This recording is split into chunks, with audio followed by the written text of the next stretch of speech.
Data Kementerian Perindustrian ada 5 sektor usaha prioritas yang akan dibuat di dalam industri 4.0 itu adalah makanan, minuman, tekstil dan busana, otomotif, elektronik dan kimia. Next.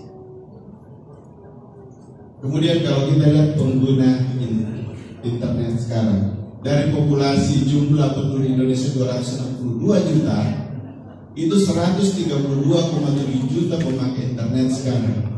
Jadi peluangnya untuk digitalisasi sesuai dengan tema kegiatan kita ini sangat luar biasa peluangnya. Yang aktif memakai internet atau sosial media itu 106 juta. Jumlah orang yang membeli melalui e-commerce itu 24,74 juta. 50% pengguna internet, pengguna smartphone di Indonesia bahkan Sulawesi Selatan itu tertinggi.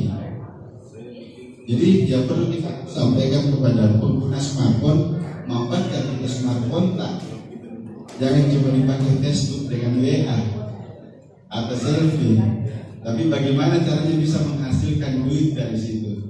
Walaupun kita kerja, saya kira banyak aplikasi-aplikasi sekarang yang kita bawa bagaimana UKM kita masuk di seperti Bukalapak, seperti di Lazada, kemudian sekarang sudah 6 pekerjaan.